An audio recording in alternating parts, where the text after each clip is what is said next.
West Ham rejects Arsenal's opening bid for midfielder Declan Rice.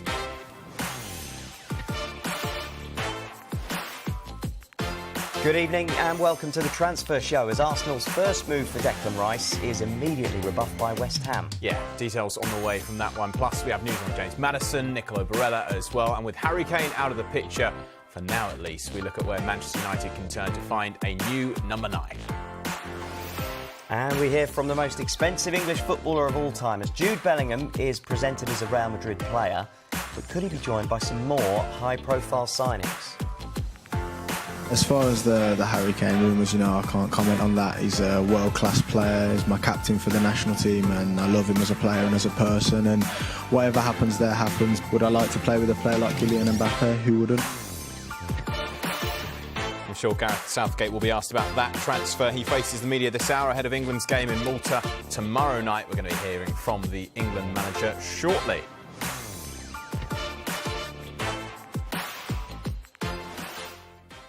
And we're joined by Dharmesh Sheth and Anton Taloui in the studio.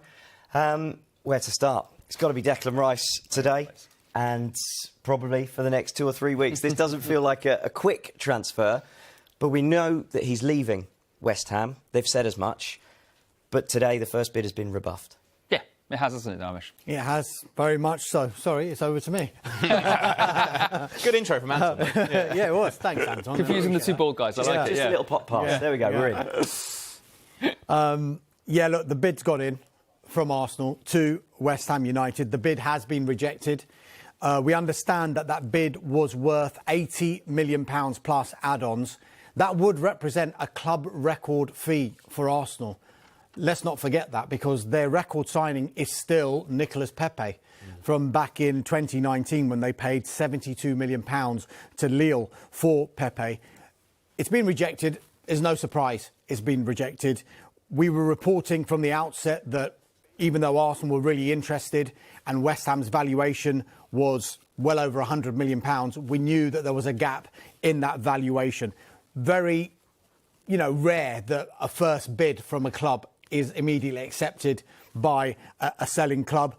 Are we expecting Arsenal to go back in? I think 100% we are expecting them to go back in, and we're expecting them to go back in very, very soon. But it started now, officially. Arsenal have gone to West Ham. They've put the bid on the table. West Ham have said no. Let's see what happens next. Let's see what happens. Anton, should we let you chime in now then? I can if you want me to. Yeah, look, should we talk about the West Ham side? That's the Arsenal side. Dharmesh has wonderfully covered. But look, I think it's interesting because West Ham aren't particularly happy about A, how much has been offered initially, and B, how that structure would be. So essentially, we all know that, as Dharmesh was just saying, West Ham want about £120 million, or let's start talking at £100 million and see if you want to throw some players into the mix. Well, this bid was short of that. Also, the structure. Obviously, most selling clubs, want as much money up front as soon as possible, as few clauses as possible, so they can there's fewer complications and they know how much they're going to get guaranteed. Well, West Ham not happy about the structure that was on offered. So again, it's not just Arsenal have to come back with a bigger bid, but also one that's probably more appetising to West Ham as well. So it's interesting, you mentioned the Nicolas Pepe deal from a few years ago from Lille. That was so high because they stretched that over 5 years. So again, not many clubs want that kind of deal. They want as much up front as possible. Yeah, just talking about that particular deal, Arsenal were dealing with a French club, and £72 million over that period is something that normally is acceptable to a French club. We're talking about 2 Premier League clubs here. Declan Rice has got 2 years left on his contract. That's why West Ham are saying, yes, we accept that he's probably played the last game. He is going to play for West Ham United, but that doesn't mean we're going to negotiate on the valuation that we feel he's worth. Arsenal will, of course, have their valuation, but you've also got to remember, sometimes prices are dictated to other clubs because of the worth to their current club. So how much is Declan Rice actually worth to his current club? They've always made that clear, haven't they? They have. So why have they come in with 80? What's the play, do you think? Well, because there's that gap in valuation, Arsenal will start at that point, and then they will hope that there will be some sort of compromise on that price, be it more money up front or more money in achievable add-ons, in the conditions on those add-ons and incentives.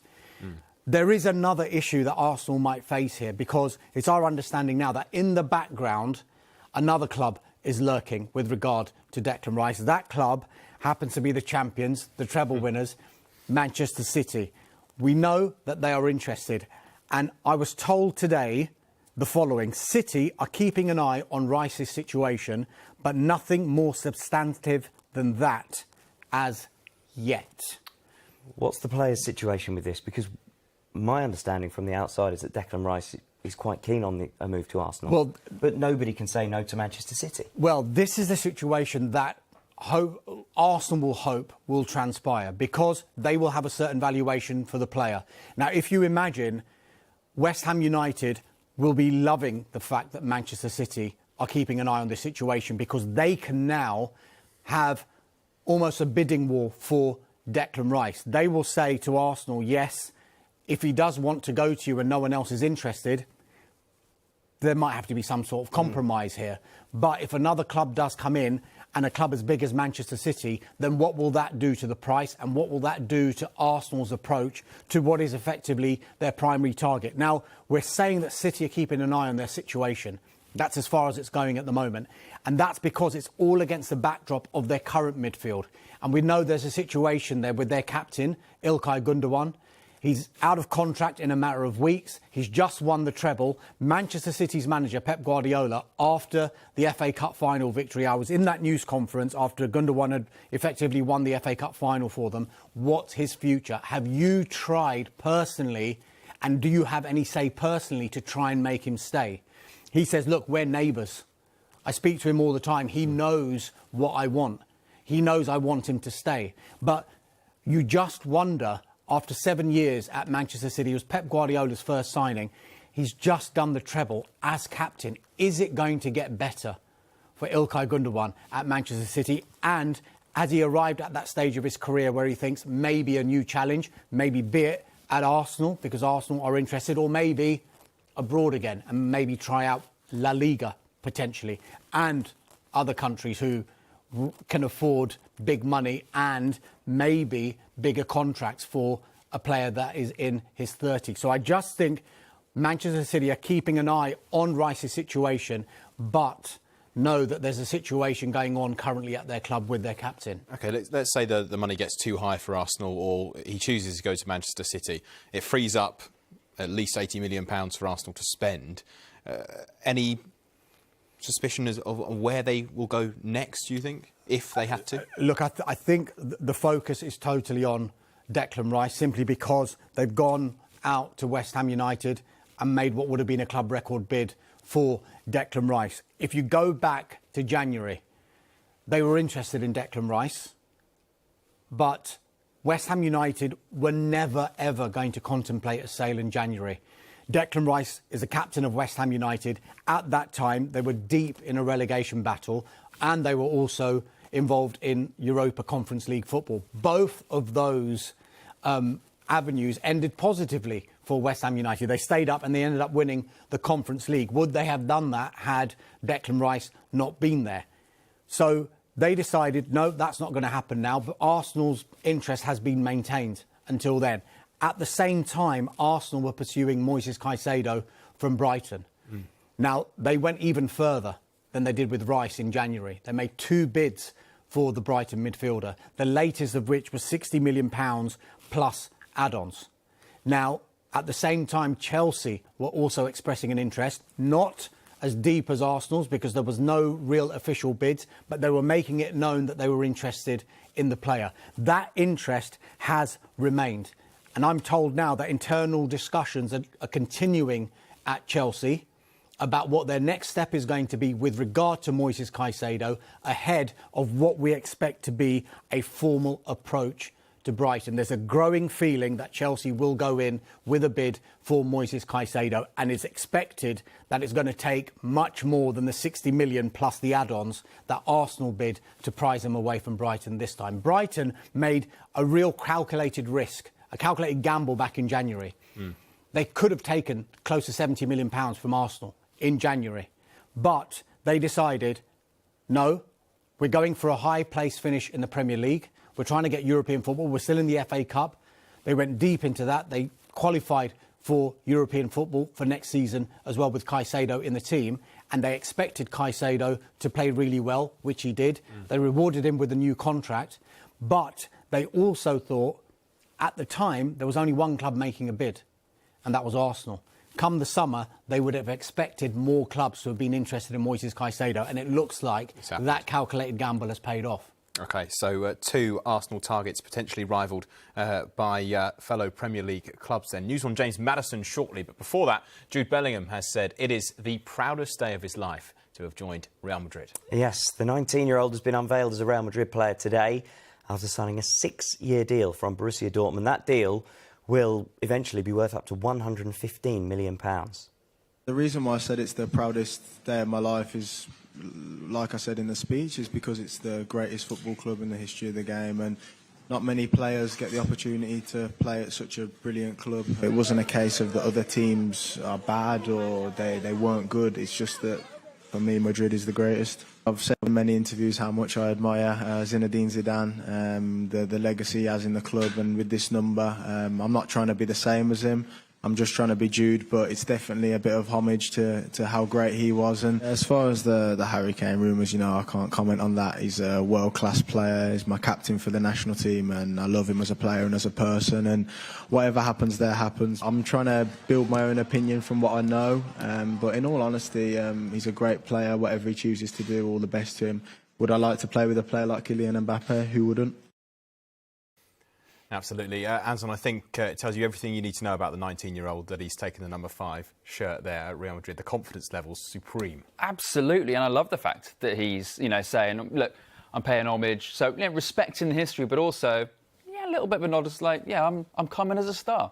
I'm a 19-year-old star, and that's exactly what everybody wants to hear. English football fans want to hear, isn't it? It's fascinating what Real Madrid have been doing. They're trying to get younger in midfield, or William Tchouameni coming in, and also Camavinga coming in as well. So he's the latest cog in that midfield that could dominate for the next sort of 10 years. But also, if you think about it, in the short term, one more season of learning under someone like Toni Kroos, potentially Luka Modric should be signed to a new contract as well. 1 year potentially under Carlo Ancelotti as head coach.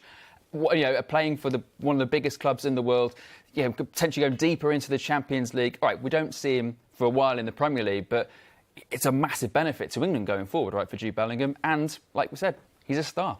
The other thing about him taking number 5, I just don't think he fancied saying to Rudiger, I'm having 22. Don't blame him. No. Yeah, just good point Anton made there. We might not see him in the Premier League. He's 19 years old. And he's decided at 19 years old, it shows the maturity of the player, to go to Real Madrid.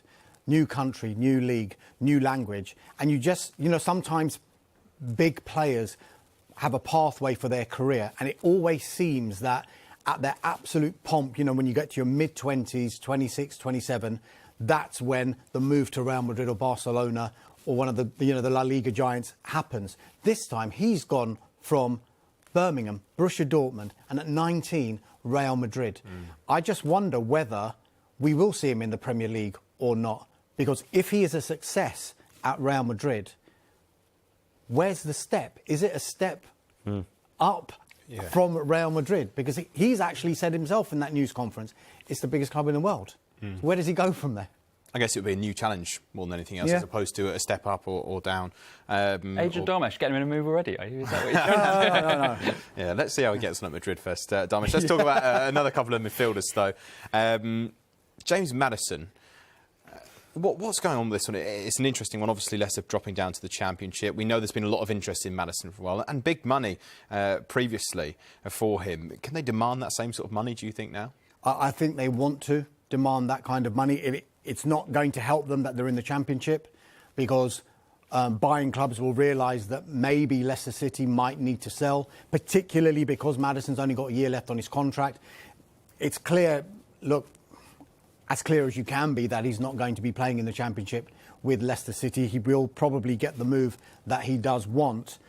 As you mentioned, plenty of interest, not least from Newcastle United and Tottenham Hotspur. With regard to Tottenham, few developments today. There are discussions ongoing internally, we believe, about whether they want to formalise that interest in James Madison and also his Leicester City teammate Harvey Barnes, and formally bid for those two players. Club sources have told us that no official bids have actually been made just yet. There were a few reports earlier on today that Tottenham have actually gone in. Our information is that there's no official bids, but definitely there is interest. James Madison will be one of the talking points, I think, in this transfer window. Newcastle United, we know, have got a long-standing interest.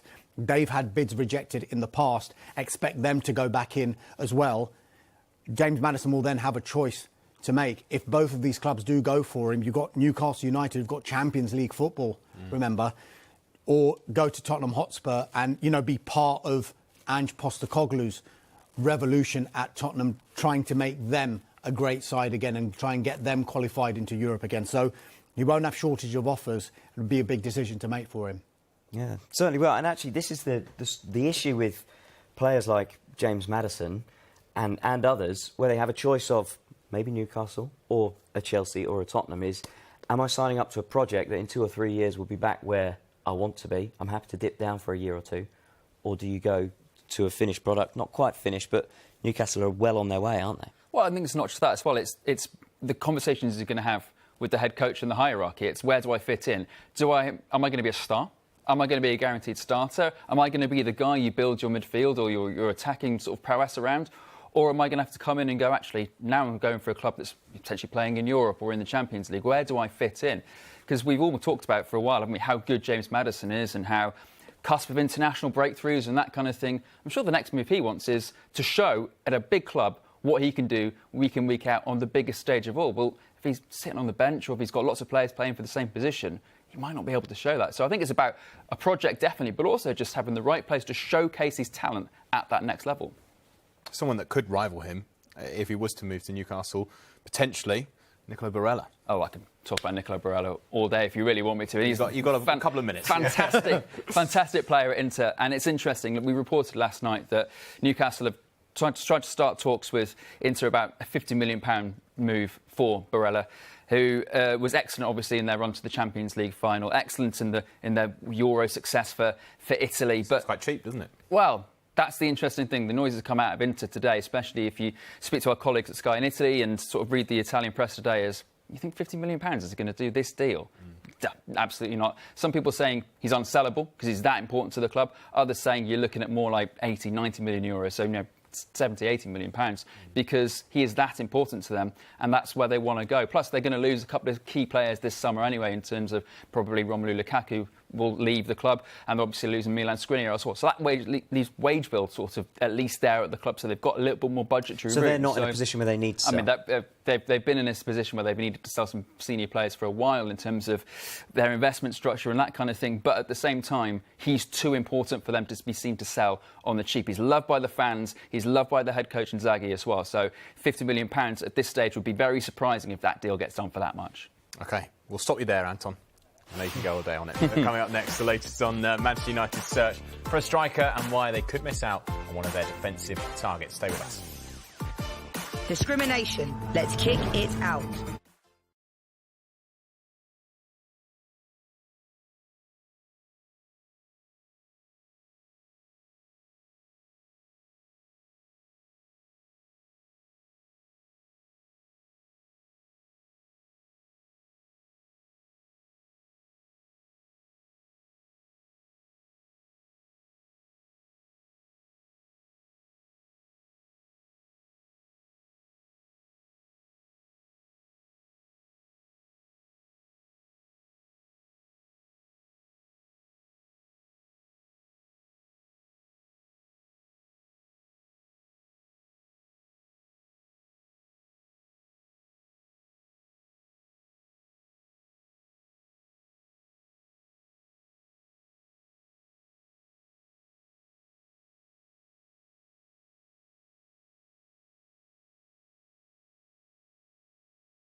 Welcome back to the Transfer Show. We're going to be talking about Manchester United shortly. But first, Anton, you've got an update on a Manchester United legend's son. Son, yeah. Beckham is staying in Brentford, but Romeo Beckham is staying in Brentford. He was on loan from Inter Miami for 6 months last season, but now he's agreed a 1-year permanent deal to stay at Brentford's B team this season. So he joined them, like I said, helping them win the Premier League Cup earlier this season. He's on holiday, but he will be back with Brentford for the start of pre-season training. OK, so that deal secured. I wonder if he'll one day be at Manchester United. Let's talk about other potential incomings for Manchester United. Dharmesh, let's start with another young Englishman, Mason Mount. Yeah, we know that there's strong interest from United. They made that interest formal yesterday with that first bid. The opening bid, £40 million. I think we all knew that was going to be rejected, and it was duly rejected out of hand, dismissed straight away by Chelsea. We're expecting them to go back in with an improved offer and soon. We knew there was going to be a gap in valuation. We think Chelsea are after close to £70 million, whereas Manchester United are probably looking around about the £50 million mark. Some sort of compromise will have to be met if this deal is to go through. That's why I think United started quite low at £40 million. What they will play on, though, is Mason Mount's only got a year left on his contract. And the more this potential game of poker goes on, if United keep bidding and Chelsea keep rejecting, is that Chelsea might find themselves in a position where United will think, well, we have got other targets. We think we're very comfortable with the bids we've made for Mason Mount. We're going to park that and we're not going to go for him anymore. And if that's the case and he doesn't sign a new contract, then Chelsea are going to be in a position where Mason Mount, 6 months away from being able to sign a pre-contract agreement from a team outside England, and then a further 6 months away from having his pick from any Premier League team, from any team in the world, and for no money at all. So I think Chelsea will be a little bit careful about how they'll approach this. And I think Manchester United might just feel that they can get Mason Mount at the price that they feel is realistic for a player who, the more noises we're hearing, wants to go to Manchester United and also has only got a year left on his contract. You mentioned there are other targets. What's Manchester United's main priority this season, this summer? Feels like a striker should be a bit more of a big deal for them. Yes, I mean, all along, that has been the priority position. They've gone through the last season when Erik ten Hag has inherited a team where Anthony Martial and Cristiano Ronaldo were his two strikers, in inverted commas. Martial had an injury-ravaged season last season. Cristiano Ronaldo, we all know what happened there. And in November, they parted ways, and you thought, right, he's got 2 months now to try and bring in a striker in January. But they were obviously keeping their powder dry for the summer because they knew they'd have more choice in the summer about which players they could go for, and probably more finances in the summer as well. Hence, they had that stopgap almost with Wout Weghorst coming in for the second half of last season. I know we'll talk about Harry Kane. It looks rather unlikely that they're going to pursue that deal just now. So they're looking at other players. I think United's priority could have been to bring in two strikers, actually. Yeah. One who's been there and done it, and one who can learn off the player who's been there and done it. And the one that we think they're interested in as a young player who can learn the trade is Rasmus Højlund from Atalanta. We know that initial contact has been made between the clubs, but now we're hearing that more and more reports that are suggesting that he might cost, the thick end of £80 million, which I don't think United would want to spend. Guy. I don't think United would want to spend, but United do need a player in that position. And when you have a Premier League club who are desperate to bring in a player in that position and they go abroad, those teams who are potentially selling to Manchester United are immediately thinking, we could probably add a zero onto this price because we know it's Manchester United, we know it's the Premier League, and we know that they are in the market to bring in that striker because they really haven't got one. If Wout Weghorst doesn't stay at the club, Anthony Martial still question marks about his future. I just wonder whether United will start next season if they can't bring in the tried and trusted player who would cost in the region of £100 million, whether they'd go for an Anthony Martial and another player to back him up as their two central strikers for next season. Talking about expensive strikers, Anton, one of the most expensive on the market is, of course, Harry Kane, which Darmesh did well to only mention once during that update on Manchester United strikers. Do we think that this is even too expensive for Manchester United amidst the takeover, or is it that it's probably just too problematic a deal? Bit of both. Genuinely a bit of both, to be brutally honest, because we all know Harry Kane is a free agent next summer. So, how much do you spend on a player? How prudent is it to spend that much on a player when you can get him for nothing next summer? But also it's the fact that if you're Tottenham, and we know obviously they're never the easiest club to negotiate with anyway, but also why would they sell to a rival? They're both competing for Champions League football next season. Why make your rival stronger? Why miss out potentially on Champions League money if Harry Kane helps get Manchester United guaranteed top 4 next season? Well, you're going to... So it's a false economy in a way, because not only do you miss out on Champions League football, or you're less likely to get Champions League football, then also you then miss out on the funding 1 year. Well, that stalls your project for another year. It means you don't attract other players into the project. He'll go to United next year. And also, Spurs are on a project. They're on a project here, and they probably want a main man to base that project around, even if it's just one more season, to get people in to see what Ange Postecoglou can do with the best squad available. I think also you have to look at this situation from Tottenham's perspective and Harry Kane's perspective. I think in an ideal scenario, Tottenham will sign Harry Kane up to a long-term contract and he spends the rest of his career at the club. That's the number one priority that they probably have. How likely that is questionable. Number two, if they're going to sell, they don't want to sell, as Anton rightly said, to a Premier League rival. That's all of the noises we're getting from Tottenham. They don't want to sell to a Premier League rival. So do you start bringing in a Real Madrid into the equation? And would they spend another £100 million on somebody like Harry Kane? The other option is he doesn't sign a new contract.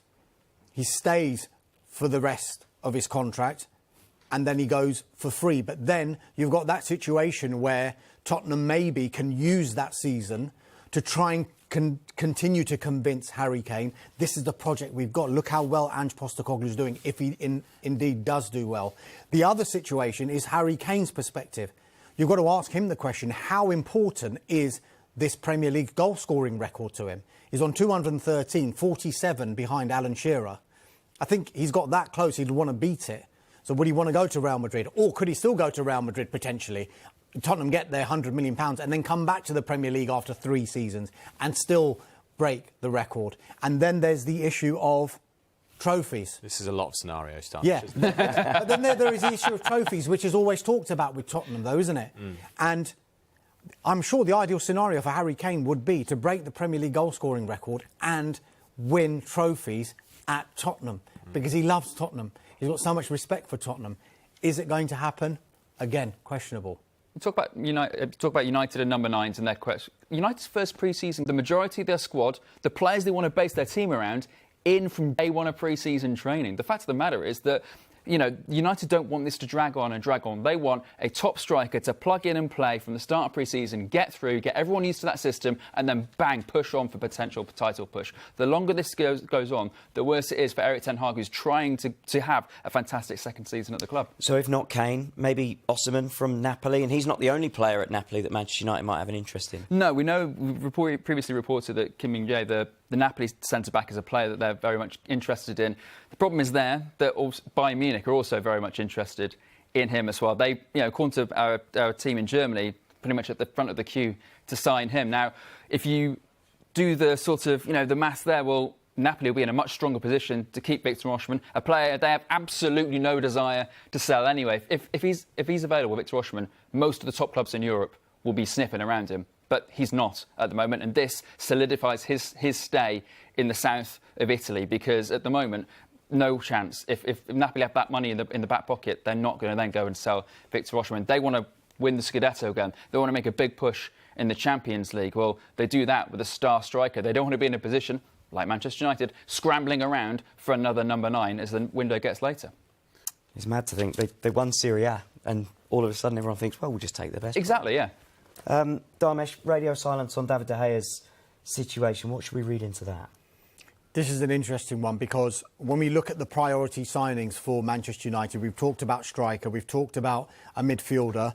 We think a defender is a priority position if there's a departure in that department. So Harry Maguire, maybe? Yeah, well, Anton touched on Kim Min-jae there. He has got that release clause, £42 million. It kicks in on July the 1st for around 15 days, which is a rather specific window within a transfer window. But we think that that kind of move will be if there's a departure. The David De Gea situation is interesting because a couple of months ago it looked like it was going to be signed and sealed. There have been positive talks about this contract, but it still hasn't been signed off. And while it hasn't been signed off, you would think that a club like Manchester United would have to do due diligence on other goalkeepers. And we think they've done due diligence on the likes of Porto's Diogo Costa, on Brentford's David Raya, on Inter Milan's Andre Onana as well. David De Gea's contract situation is, it's up in a few weeks. Now, there is an option for 1 year on Manchester United's side. They can trigger that option. Now, the feeling is, the reason that option hasn't been triggered is because he's on a lot of money. And that triggering of the option would just effectively keep him on the same wages. And we know in the past few months, Manchester United are trying to gradually move away from these big fat contracts that they're giving out to players, because if and when Manchester United have been changing managers in the past, they've got lots of players that maybe, well, it's not my kind of player. We need to move this player on. But it becomes impossible to do that simply because of the wages that they're on. And they end up having to deal in the loan market and having to pay almost half of the loan when they go to another club. So they don't want to find themselves in that position.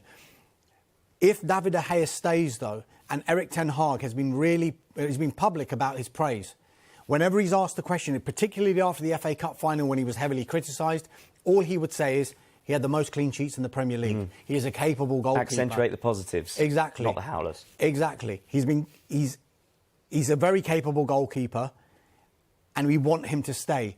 But he stopped short of saying that if he does stay, he would be the number one goalkeeper, because Erik ten Hag now wants a squad where everyone is in healthy competition with each other. It just seems in his first season, he's trusted a small group of players to play in that team. He needs to bring in players whereby he might have 24 players where he can say, whoever's fit, whatever game it is, I know whoever I pick, I trust. OK, Dharmesh, thank you very much for now. A reminder that Gareth Southgate is due to face the media this hour ahead of England's game in Malta tomorrow night. Coming up next, we'll discuss Chelsea, including Havertz to Arsenal, and there's news on Tottenham and West Ham too.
Welcome back to the Transfer Show. A reminder of our top transfer story this evening. West Ham have rejected Arsenal's opening bid for Declan Rice. Now, we understand that's worth £80 million plus add-ons. Manchester City are also keeping tabs on Rice's situation. He's currently with England, as you can see, as they get ready for their game against Malta tomorrow night. Yeah, a reminder, we're due to be hearing from Gareth Southgate, of course, soon ahead of that game. Let's stick with West Ham then, Dharmesh, because it seems sensible that they start to plan for life after Declan Rice now. I mean, David Sullivan has actually said publicly that he's played his last game for the club. So, of course, they will be looking at other targets. And I just wonder whether potential selling clubs will have a look at West Ham and how much money they'll have, because it's one thing them putting that valuation on Declan Rice. Selling clubs will say, well, you've got a bit more cash now, haven't you? So maybe we'll raise the price of any targets that you want. But we're told the potential targets include Fulham's João Palhinha, Ajax's Edson Alvarez and Southampton's James Ward-Prowse. Now, varying degrees of difficulty about getting any of these players. Palhinha at Fulham still got 4 years left on his contract. There were reports that he might have a release clause, but their sporting director, Tony Khan, actually replied on Twitter to someone who had suggested there was a release clause, saying there isn't a release clause. So he's still got 4 years left on his contract. Alvarez, we're kind of expecting a formalising of their interest soon from West Ham, because he's only got 2 years left on his contract. And West Ham, as far as James Ward-Prowse is concerned, they've actually tried to sign James Ward-Prowse before without success. And Ward-Prowse, after the game against Liverpool in the last game of the season, the 4-4 draw, he was obviously going to be asked about his future, and he said, you never know what is going to happen. Now, it's not just the midfield area that West Ham are looking at. They're looking in the attacking areas as well. They're interested in Leicester City's Harvey Barnes, and we'll know about another club who's got an interest in him as well. And they're thought to be keen on Coventry City's Victor Gyökeres. One source in Lisbon claims that Sporting Lisbon are in pole position for him, but they don't want to pay what we believe to be a £20 million asking price. And if the Premier League teams do come in, they'll probably find it easier to find that money. Gyökeres has entered the final year of his contract, so maybe that doesn't work in Coventry's favour, but a number of players that West Ham United are interested in. Example, you might be talking about Edson Alvarez there, the Ajax holder midfielder. West Ham could be the perfect sort of example of this, because Borussia Dortmund interested him in earlier in the window, and Ajax said, no, you're not offering enough money. That's where a club like West Ham could have an advantage if they've got the Declan Rice money in their back pocket, I suppose. But then Borussia Dortmund might have a bit of money in the back pocket as well. They've just made 100 million of that. Yeah. It's not bad, is it? It's interesting, players signing for West Ham this summer. What kind of club are you joining? Yeah, all right, you're joining a team that's just won a European trophy, but you're also joining a team that finished, 14th in the Premier League? Yeah, but you're joining a club that's in the Europa League.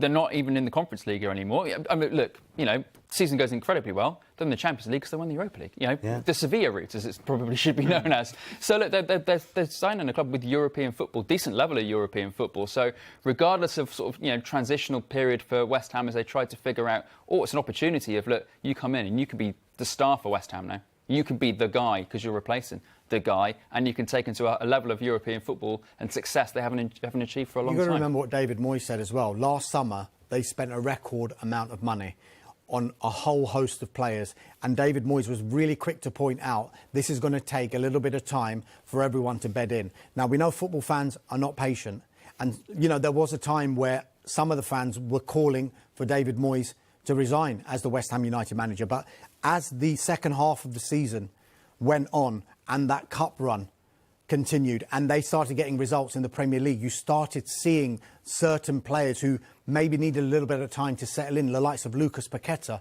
who, if you ask any West Ham fan, will say he was absolutely sensational in the second half of last season. So you're saying what kind of team will they be joining? Well, maybe a progressive one, maybe one that, that is now got Europa League football and will be investing some of the money that they could get from Declan Rice to bring in new players. So I think it might be a good club to join, actually.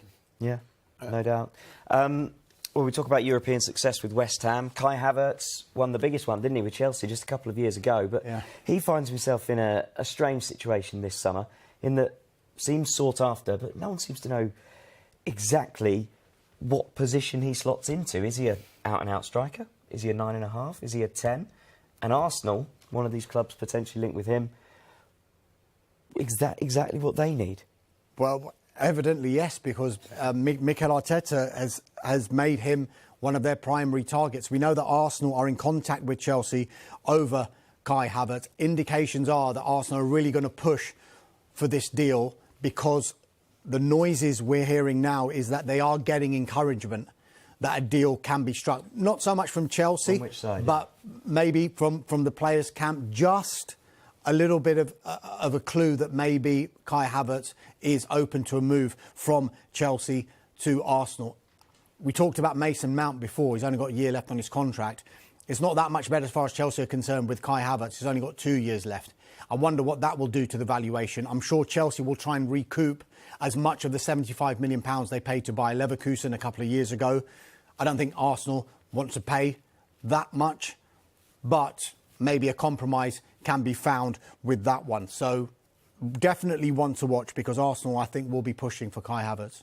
OK, we'll talk about that more after the break, Dharmesh, because the scene is set in Malta for Gareth Southgate's news conference. As soon as he arrives, we'll bring it to you. A little bit of difficulty there. There we go. Looking good. Do stay with us. Together, we can change it.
As promised, here is Gareth Southgate, just been talking about Jude Bellingham. This is Live Picks for you.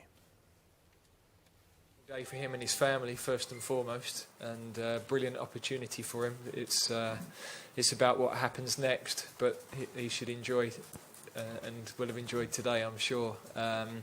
It's been great. He's wanted to be with us. I was able to have quite a lot of time with him, not this week, but the week before, because he was in at St George's. We've been looking after him. And he was very keen to come and be with the squad as well as do some of his rehab with us. So it's always nice to have him around. He's going into a new world, a completely different environment, but what a fantastic opportunity for him. Kieran, I'll bring you in at this moment. You know what it's like to make the move over to La Liga. Have you spoke to Jude about that? And what do you remember about the time when you went into Atletico? Yeah, I had a couple of conversations with him today.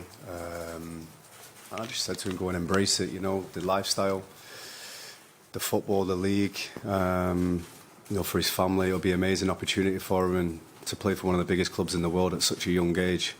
Fully deserves it as well. And yeah, my time there, it was great times. I managed to win a league title there, and obviously not Real Madrid on the other side. But no, we've had loads of conversations, me and Jude, and I'm always there for him if he needs help with living, etc., which he knows. So I couldn't be prouder for him. In terms of this next couple of matches, you arrive here having had an incredible season with Newcastle qualifying for the Champions League. A number of other players in the squad have won silverware with Man City, and Declan's had an unbelievable campaign with West Ham. How do you now refocus that positivity and that energy into a side like Malta, who are only ranked 172 in the world at the moment? How do you get the mindset right for a crucial game like this? Yeah, I think it was important that obviously the lads had a break. And again, coming into the England setup, it's always a proud moment for all of us to get going again.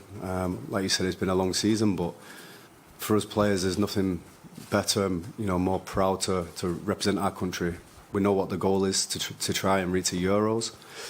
And yeah, we've had a good week training to prepare for this game, and the lads have trained really well. And we know it's going to be a challenge tomorrow, but it's one that we're ready for. Kieran Trippier and Gareth Southgate talking there ahead of the game against Malta tomorrow night. We'll hear plenty more from them at 8 o'clock here on Sky Sports News. For now, though, let's get back to the transfers. Damesh, we were speaking about Chelsea outgoings before. I'm sure Chelsea fans want to know about incomings, if there is indeed any room in that squad. Yeah, we know Christopher Nkunku is on his way, but a striker is a big priority for Chelsea. If you look at that situation just now, they were struggling with goals back end of last season in particular. There's question marks over what Romelu Lukaku is going to do, even though he's under contract still. Kai Havertz, we've been talking about, could be on his way to Arsenal. Pierre-Emerick Aubameyang, he's still a Chelsea player, 1 year left on his contract, but it's almost guaranteed that he won't be a Chelsea player next season. So they are on the lookout for a striker. One name in the mix is the Villarreal forward, Nicholas Jackson. You might remember him from the January transfer window. He'd agreed a deal with Bournemouth, £22.5 million. And then he had a really bad hamstring injury, and it scuppered that move because they couldn't pass the medical because of this hamstring issue. He went back to Villarreal, had a couple of months where he couldn't play. But when he came back, in the last 11 games he played in La Liga, he scored 10 goals. So he's really come back with a vengeance, and I think he's one of the names that Chelsea will be looking at among a whole host of other names as well.